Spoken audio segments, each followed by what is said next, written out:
Welcome to Choice Classic Radio, where we bring to you the greatest old-time radio shows. Like us on Facebook, subscribe to us on YouTube, and thank you for donating at choiceclassicradio.com.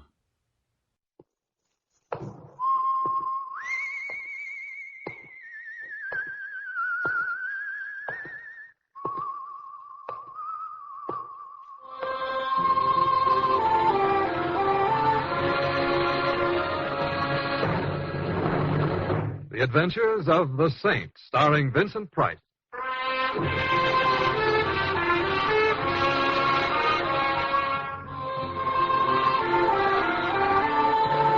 The Saint, based on characters created by Leslie Charteris and known to millions from books, magazines, and motion pictures. The Robin Hood of modern crime now comes transcribed to radio, starring Hollywood's brilliant and talented actor Vincent Price as the Saint.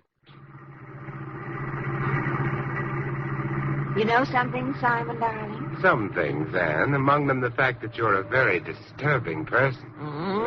Perhaps that's my answer, then. Answer to what, may I ask? Why you phoned me the moment I returned from Bermuda. I've been wondering why you're going to ply me with a football game, a dinner, and a play. Oh, why not just relax and enjoy it? I'd like to. Particularly when I remember that last evening we spent together in Bermuda. Before you had to fly back to the States on some nasty murder business or other. Yes, that was quite an evening, wasn't it? Quite. You know you're very beautiful. I've always enjoyed your thinking so, Simon. Well, inasmuch as I have a tremendous distaste for murder interfering with moonlight, I now intend to take up where we left off. At a football game? Oh, well, it'll be a good game. As a matter of fact, it had better be. The trouble I had digging up tickets for it. Well, here we are, Anne. My, how things have changed since I was in Bermuda. Imagine they're now holding football games in cigar stores instead of stadiums. This happens to be Tony Cartago's little establishment. There's an office inside where Tony conducts his main business, which consists of handling bets and scalping tickets. Oh, you do know the loveliest people, Simon. Yeah, for which you should offer thanks. We couldn't get any seats to today's game otherwise. Tony has a couple for us. Oh! Well, didn't your mother ever tell you that it's not polite to go running into people that way? Oh, I'm terribly sorry. I didn't see you. My apologies. Not bad. Nice manners, too. I wonder why she came tearing out of Tony's that way. Well, if you're interested, Tony can probably tell you. I wonder where I've seen that girl before. Oh, it's some harpy's huddle, I imagine. Oh. Come on, let's go in. Ooh, someplace. I bet you couldn't buy cigars in here for love or money. Well, I'm not sucker enough to lay odds against that. The real business is conducted right in here. Hiya, Tony. I want you to meet... Simon. You better stand back, Anne. My old grandmother would often say, yikes. Yes, I see. He's been shot, hasn't he? I'm afraid so. He's still alive, though. Hey, Tony. Tony, who did it? Can you hear me, Tony? Who gunned you? No, I didn't. Duke, he knows. It's me, Tony. Templar. Who shot you? Don't know. One's effect. Brenda.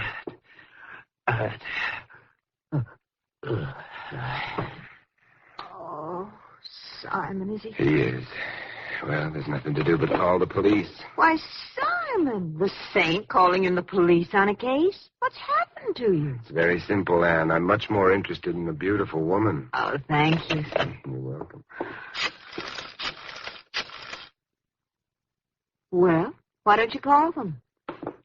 Oh, a visitor. 2 visitors, darling. A man and a gun. That phone's getting kind of heavy, ain't it, mister? The phone? Oh, yes. Come to think of it, it is kind of heavy at that. I'll take care of it for you. That's better. You know, you're the second person we've met today who should read Emily Post. Don't you know it isn't polite to point at people, particularly with a gun? Shut up. And it's also impolite to tell people... Shut up. You see what he means, darling. He wants you to shut up. Oh, is that it? Yeah. I wondered what he was driving at. That's very I'm fun. so glad you liked it. Though I have a better routine. It goes like, give me that gun. Oh, you know, the funny was making... Simon! Get up, Simon! Get up! You killed him! No, I was just sleeping. Maybe that gun over his head will learn him a thing or two. But you... And if you're smart, you won't kick up any fuss. They just as soon kiss you, too. Kiss me? Yeah, with the butt of my gun. Now relax, baby.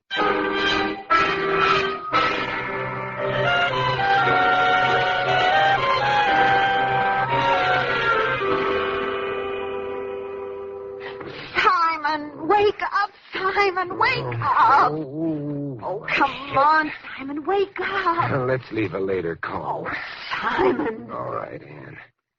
Hey, what goes on here? We're tied up. Yes. Pete thought we'd be more tractable that way. You know something? He's right. Where are we? How'd we get here? Pete, he's the guy who conked you, and a buddy of his named Louis brought us here. It's a warehouse of some kind. We're in one of the storage bins on the first floor. Nice. Are we stored away for the winter? No, with a little luck, we'll be out of here in 5 minutes. Mistaken identity, Ann. I'm not Superman, and these ropes are pretty tight and strong. Darling, yours may be, but mine aren't. I've had them loose enough to throw off for 15 minutes. I was just waiting for you to wake up. Well, now, don't tell me you're Superwoman. No, I owe it all to dear, sweet Louis. When I looked at him piteously out of my big blue eyes, he just couldn't tie me up too tightly. I worked myself free while you were sleeping soundly in the corner. Never again will I underestimate the persuasive powers of women. Now, see what you can do about getting me loose. All right. There's a little knife in my vest pocket that might help. This pocket? Right, oh, be careful, I'm ticklish. Oh, I've got it. You know, Simon, I just remembered who that girl was we saw running out of Tony's place. Yeah? Who is she? Betty Streeter. There. That fixes up your hands.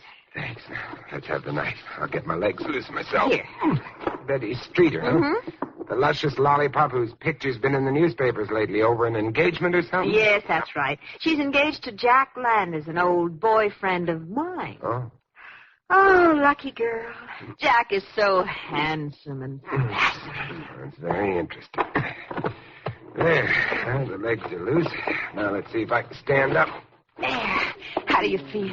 Outside of that bomb burst in my head and the fact that my legs are apparently cut off at the knee. Simon, someone's coming. Slip those ropes over you and lie down on the floor, quick. Okay, Simon. When he comes in, make with those baby blues and attract his attention for a minute. I'll be behind the door. And then what? Well, I won't be dealing a hand of canasta. Quiet now. Well, hello, Petey. How do you feel? Fine, baby, fine. Just come back to... Hey, the boyfriend, where is he? Here I am, Pete, with a peachy keen.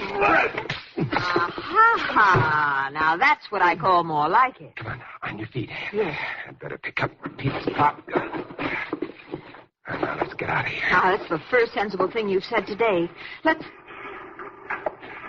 What's that noise, Simon? No, but it sounds like my head feels. There's no time to delve into strange noises now, my sweet. Come on, let's go quietly.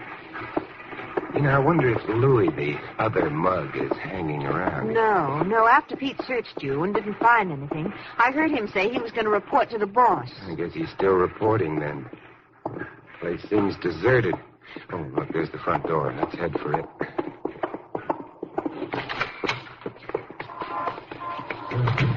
Well, it's certainly nice to be out of there. Yeah. Hey, what was the name of that girl again, Ann? Girl? Oh, Betty Streeter. Why? Look at the sign on this building. Sign? Simon, it says Streeter's Warehouse. Yeah, that's what it says, doesn't it? Come on, Ann, let's find out what this is all about. Simon, darling, I thought you were going to call the police. Ann, darling, that was before Petey hit me over the head with his gun barrel. Oh, I was afraid of that. Okay, what's our first stop? First, we find ourselves a nice telephone directory. May I ask why? To find out what street the Streeters live on.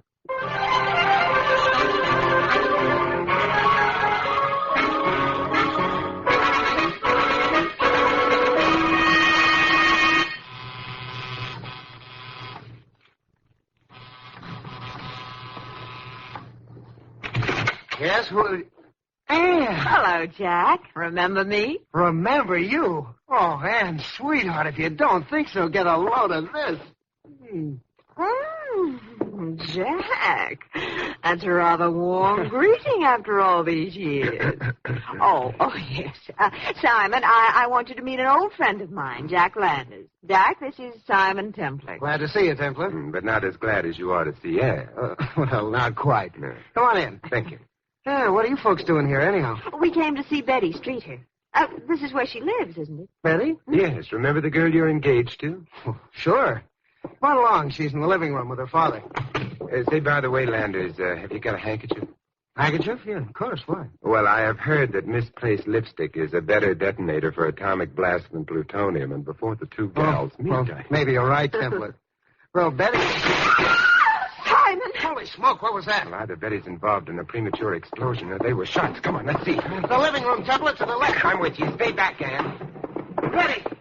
Betty, what? Oh, Jack, someone shot at us through the window. Dad's hurt. He Look was... after Mr. Streeter, Jack. I'll take care of the guy at the window. Oh, be careful, Simon. He may still be out here. Now she tells. Let me get a crack at him, Templar.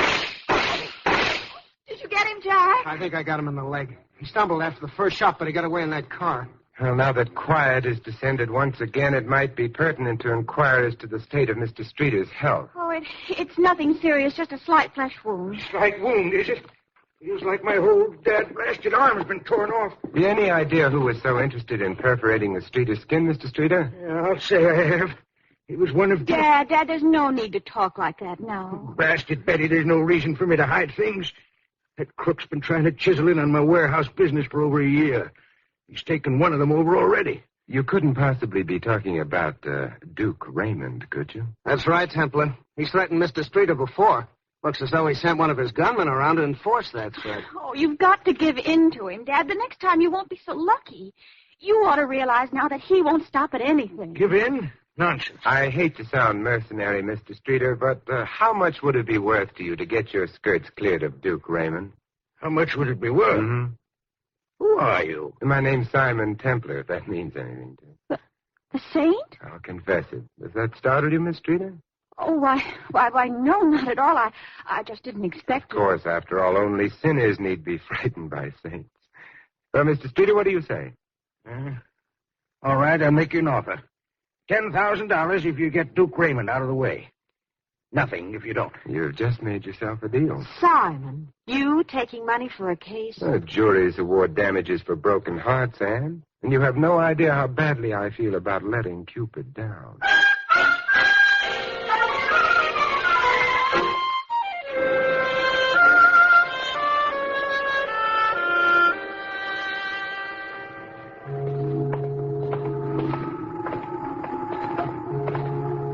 Well, Miss Morley, this is our famous riverfront. How do you like it? I don't. Now, there's the spot we're heading for. Do you see it? Well, I see some speedboats moored at a dock, if that's what you're talking about. Mm-hmm. Any particular reason for coming here? The usual reason. We're going for a little boat ride. How much for the ride, buddy? 12 miles out, 12 miles back for a buck. That's fair enough. Come on, Ann, let's get in. You know, the more I think about this, Simon, the crazier I think you are. Why would anyone want to travel 12 miles out into the ocean? To see Duke Raymond, of course. Oh, I see. Mm-hmm. He's playing Father Neptune on top of a wave, I presume. Not exactly. You'll see when we get out there. And I'll expect a great big apology for those words when we get back. You mean if you get back, don't you, Temple? Simon. Yeah, I see. That man's here again. Tell me, Petey, my friend, what are you doing here? You coming along for a ride? That's right, pal. You know, after paying a buck for 12 miles out and 12 miles back, I think I've got a right to be particular about the kind of company I have. Well, don't let it bother you, pal. This gun in my hand makes us equals. Besides, you better pay only half a buck. Why, only $50, Petey? Because it's cheaper by the dozen, right, Petey? Yeah, you'll get the idea, pal. You may be going 12 miles out, but I don't think you're ever coming back.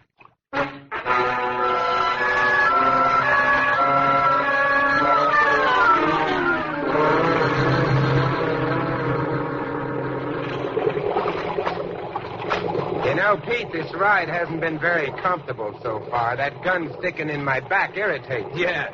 Too bad, ain't it? Sympathetic soul, aren't you? Oh, well, the ride's nearly over. There's Duke Raymond up ahead. That's funny. I don't see anything but an old freighter out there. That's it, lady, the Black Deuce. The Black Deuce. Quaint name, isn't it? It's a quaint ship. Gambling is the specialty. And I always thought that was against the law. Not when you're 12 miles out and you're Duke Raymond, it isn't. You see... Simon, isn't that a cabin cruiser coming up behind us? Yeah, it's coming up fast, too, and no lights on. I don't like that. I don't like it at all. Oh, don't worry, Pete. It's just pulling ahead of us. Yeah, I guess... Hey! Hey, what do you think you're doing? Simon, the boat's turned toward us. It's going to run into us. Look out! You're going to ram us! You're going to...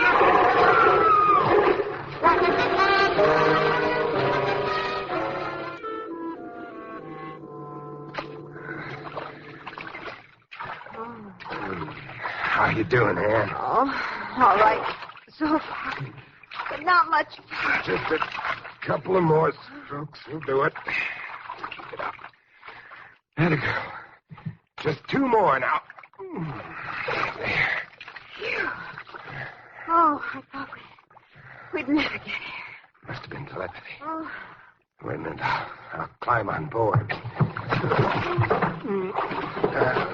Okay, now that does it.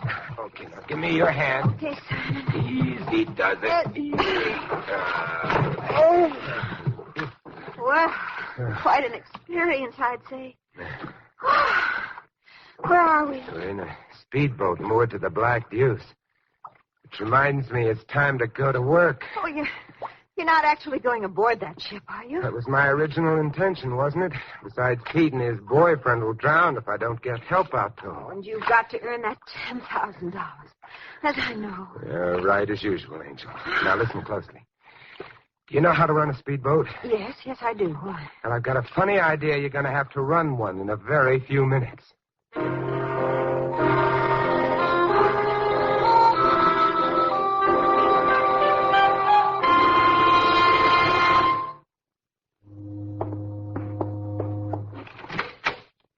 Hi, Duke.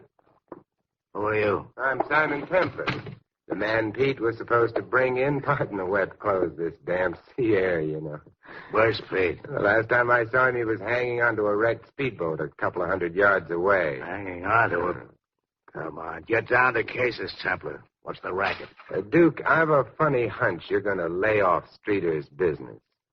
Am I? What makes you think so? A possible murder rap? Keep talking, Templar. Tony Cartega was bumped off. Why? You're so smart, you ought to know. Maybe I do. I'd guess it was because he knew too much about bonds. Bonds? Yeah, you know, securities, negotiable ones worth a lot of dough. Where'd you get that idea? From Tony. He talked before he died. He mentioned you and bonds. Tony always talked too much. You talk too much, too. Yeah, I'm beginning to get what you mean. I thought you would. You know, Duke, there you are, sitting behind that desk with a gun in your hand. I wonder. You wonder what? I wonder how you'd look with that desk on top of you. Too bad, Duke. You missed me. Sorry, I can't do the same now. Well, imagine that. Duke Raymond sleeping during business hours. You'll never get ahead that way, old boy. Horatio Alger would positively frown upon you.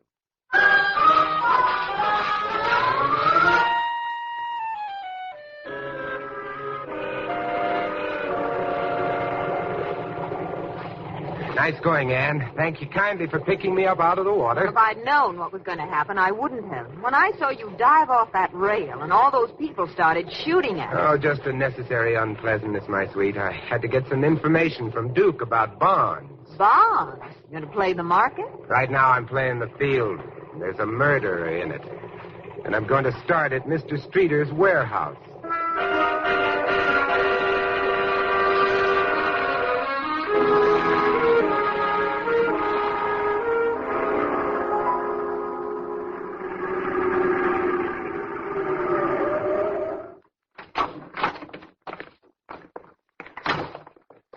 This way, Ann. That way. The warehouse is over to the left side. Sure, but we're going next door. And just what do you expect to find there, Sherlock? A printing press, of course. There, you see? The Travers Printing Company. Well, I see it, but I can't understand it. How did you know this place was here, and why look for a printer? Tony Cartega told me to look for one just before he died. And as for this place, you remember the thumping noise we heard as we were leaving the warehouse? Why, of course. It was made by a printing press. Sure, that's what I thought. Well, shall we go in? At this hour? But it's so dark, nobody will be in there. Two facts would impress me no end. Now, let me see. I should have some keys in my pocket. Why bother? That door's already partially open. Yeah, you're right.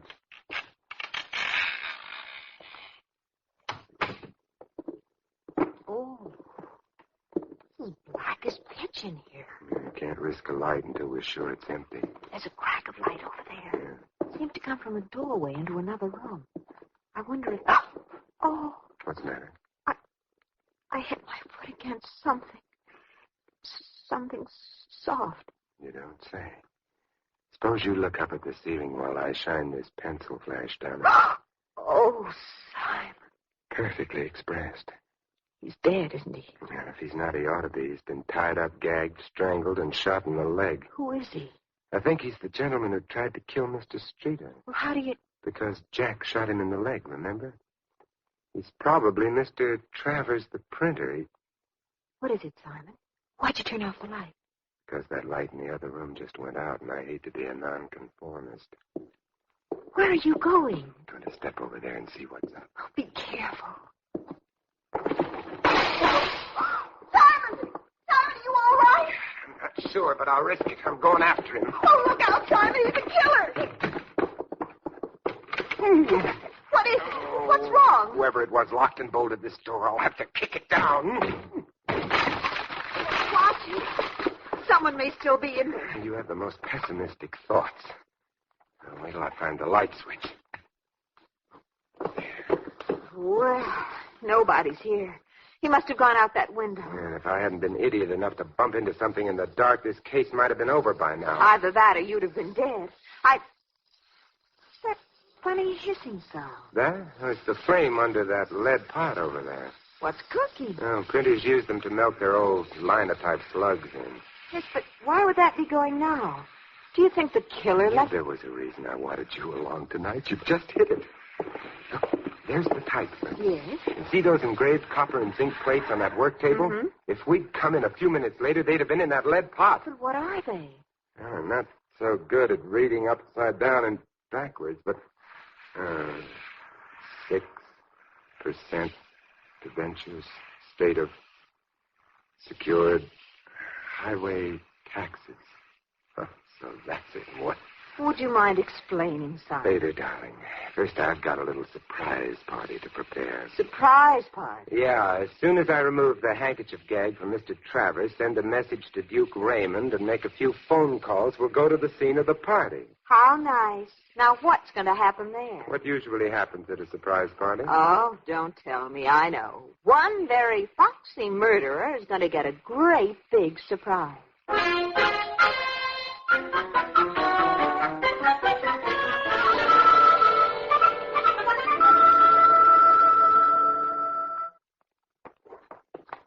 So the surprise party is going to be at Tony Cartego's place. Right you are, Ann. There it is now. What's going to happen, Simon? All I know is that you called a lot of people in a disguised voice and told them something about Bonds and Tony's. Why? Well, if you'll look inside the cigar store, what do you see? Well, there's a light inside. Correct. That must mean one of the guests has arrived. Let quiet as we go in. I want to see if that's an early bird or a worm.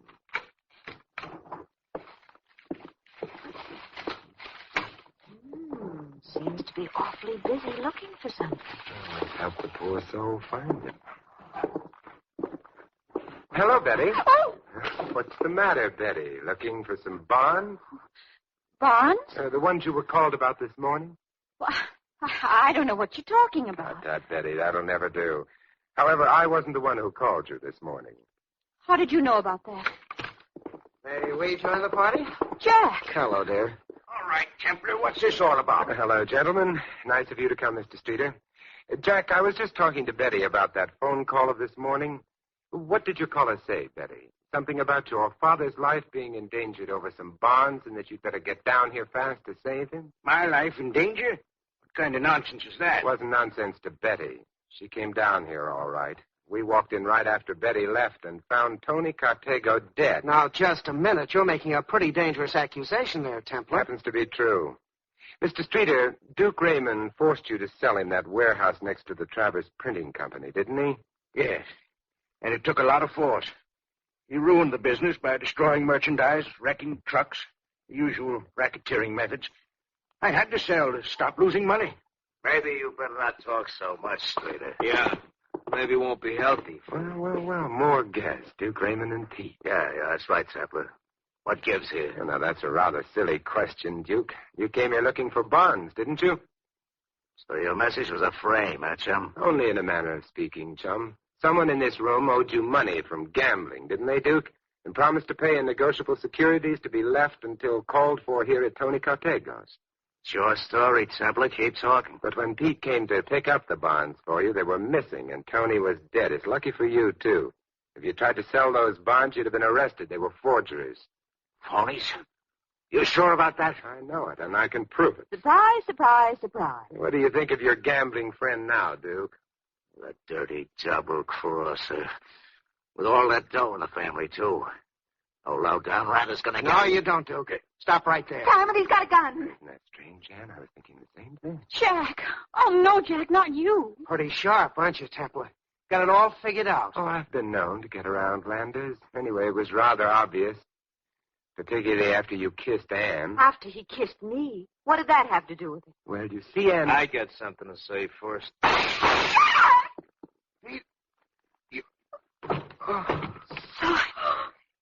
He's dead.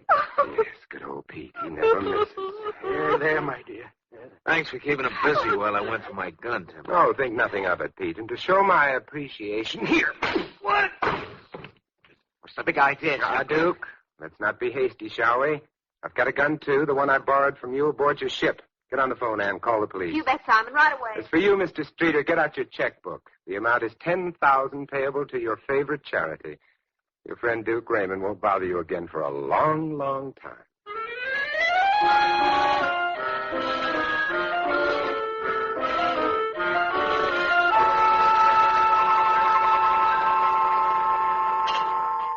Would you like another drink, Ann? No, thank you, Simon. I suppose I should thank you for a lovely day. It had its points, but the football game might have been more exciting. I doubt it. But I still need some answers. But don't you see, Ann? Jack was terrified when he couldn't pay Duke the huge gambling debt he owed him. So he hit on the idea of forging bonds. He had Travers print them. But I still don't understand why he killed Travers. He had to make sure that Travers wouldn't talk. So when Jack went to the print shop to destroy the evidence of the forged plates, he destroyed Travers, too. Yes, but why was Tony killed? Tony held the bonds for Duke. But when he discovered they were forged, he called the Streeter home. Yes. Betty got the message and hurried down to see what it was all about. She thought Tony was talking about her father. And Jack was there, overheard the conversation, and beat her to Tony. Right. And he tried to kill us with a cruiser to stop us from getting Duke's store. Mm-hmm. He was a busy little man. Okay, Mastermind, I guess I've got it. Except for that crack about the kiss. How come you knew Jack Landers was guilty because he kissed me? Lipstick, Aunt. What? Lipstick? Yeah. You see, after you kissed him, he had lipstick all over his face. Yeah. When I called it to his attention, he wiped it off with his handkerchief. And the handkerchief that gagged Travers had lipstick on it, too. Oh. And to think that just because he kissed me, he's dead. I wouldn't feel that way about it if I were you. Your kisses wouldn't kill anyone, and I can prove it. Can you, Simon? Sure. Watch. Oh. There, you see? I guess you're right. Oh, please don't agree so quickly, Anne. Why not? I'm seriously considering making a lifetime work out of proving it.